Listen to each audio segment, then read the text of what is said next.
বন্ধুরা, কেমন আছো তোমরা? সকলে আশা করছি ভালো আছো। তো অনেক দিনের পরে তোমাদের সঙ্গে দেখা।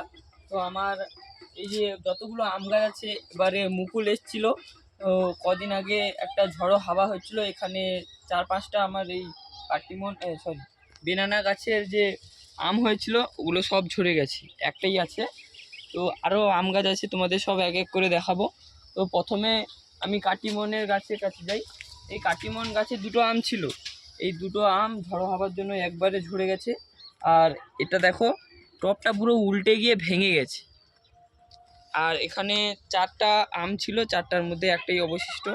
এটা হবে নাকি ঠিক নেই, ঠিক আছে। এটা খুব ভালো আম নয়। এবার কিং অফ চাকাপাতে আসি। কিং অফ চাকাপাত এটা অনেক ভালো কন্ডিশনে আছে। 4টা আম আছে এখন। তো এই 4টা আমের গঠনগুলো দেখো, পুরো লাল, পুরো বেনানার মতনই লম্বা হবে। তো এই 4টা আমের আপডেট আমি তোমাদের দিতে থাকবো। পরবর্তী আম গাছে যাই। আবার একটা বেনানা আম গাছ আছে, ভেতরে আছে। কিং অফ চাকাপাতের এখানেও দুটো আম আছে, তো এটা লক্ষ্যে রাখা হয়নি, তো নজরে ছিল না। এই দুটো আমও ভালো সেট হয়েছে।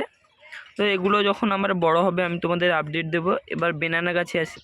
তো বেনানা গাছের এখন 4-5টা আম আছে। 4-5টা আমের মধ্যে এটা হয়তো সেট হবে, আর এটা সেট হয়ে গেছে। আগের গাছের থেকে এটা 4টা আম আছে, 4 না 6টা আম আছে, এটা বেশি আছে। তো ওইদিকে দুটো আছে, দেখো এটা দাগ হয়ে গেছে, এটা রাখা যাবে না। আর এদিকে একটা আছে, এটা ভালো কন্ডিশনে আছে।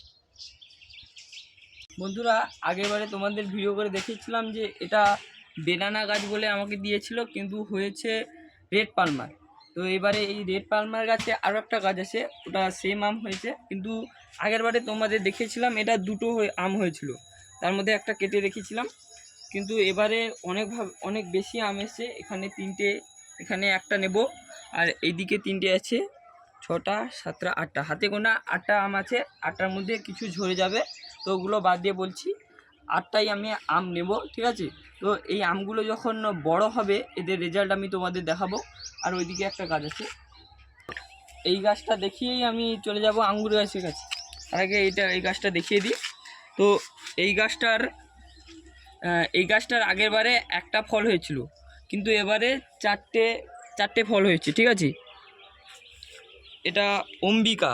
এই অম্বিকা গাছের আগেরবারে এখান থেকে একটা হয়েছিল, ঠিক আছে। তো এবারে 4টা হয়েছে, এখনও মুকুল আছে এর। এই দেখো, এখনও এর মুকুল আছে। তো এই সময় আবার মুকুল এসছে। তো যেহেতু মুকুল এসছে, এখানে দুটো আম নষ্ট হয়ে গেছে, তো এই দুটো আমকে আমি ফেলে দেব।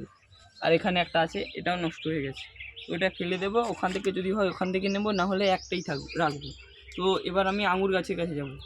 তো বন্ধুরা, আগে হয়তো তোমাদের আঙুরের আপডেট দিয়েছিলাম যে আঙুর এখানে একটা হয়েছিল, ওটা ঝরে গেছে, এখানে পড়েছিল। তো এইবারে আঙুর গাছটাকে ভালোভাবে পুনিং করে রেখেছিলাম। পুনিং অর্থাৎ কাটিং করে রেখেছিলাম। কাটিং করলে এর ব্রাঞ্চ বের হয়, এবং যখন ব্রাঞ্চ বের হয় একে পেস্টিসাইড আরও অন্যান্য কিছু দিয়ে রাখতে হয়। তো এই কারণে আমার এখানে গুটি এসছে, দেখো আঙুরের গুটি। এই যে এখান থেকে একটা এসছে, এখানে দুটো আছে। এই যে এখানে একটা আছে, এখানে দেখো ওইদিকে একটা আছে। তো এখানে দুটো এসছে, 3টে, আর এখানে একটা এসছে, এটা বড় হয়েছে। তো ঝড়ের জন্য আমি তোমাদের আপডেট দিতে পারিনি। তো এই আঙুর গাছটা পাঞ্জাবি আঙুর গাছ, এটা কালো আঙুর হবে বলছিল দাদা। তো এই আঙুরটার কি কন্ডিশান হয়, এখন তো ভালোই বড় হয়েছে, এবার বড় হবে, তোমাদের রেজাল্ট সব দেখাবো। তো আমার 3টে আঙুর গাছ আছে, 3টের মধ্যে দুটোয় ভালো মানে মুকুল এসেছিলো, ফল একটাই ধরেছে, একটাই মুকুল এসছে। এবং 3 নম্বর গাছটা, যেটা সবার প্রথমে নিয়ে এসেছিলাম, তো এই গাছটার গ্রোথ খুব কম হয়েছে, এই কারণে এটা মুকুল আসেনি। যদিও একটা এসছিল, ওটা পুরো ঝরে গেছে, তো ওটা আর হবে না। তো বন্ধুরা, এখন আমি দেখাচ্ছি আপেল গাছের গ্রোথ। তো আপেল গাছ যখন নিয়েছিলাম তখন একটা মাত্র কাণ্ড ছিল, তো ওখান থেকে এবার পাতা বের হয়ে এমন বড় হয়েছে, দেখো। তো এখানে যে গাছগুলো রেখেছি এর গ্রোথ, আর এখানে যে গাছগুলো রেখেছি এর গ্রোথ দেখি। ওখানে গাছগুলো বেশি গ্রোথ পায়নি, কিন্তু এখানে গাছগুলো দেখো ভালোই গ্রোথ পেয়েছে। এখানে এগুলো ছোটোগুলো ভালো গ্রোথ পেয়েছে। তো বন্ধুরা, আমার ভিডিওটা এখানে পর্যন্ত ছিল। আবার পরবর্তী ভিডিওতে আমি গোলাপ গাছ নিয়ে আলোচনা করব। তো আমার চ্যানেলে যুক্ত থাকো পরবর্তী ভিডিওর জন্য।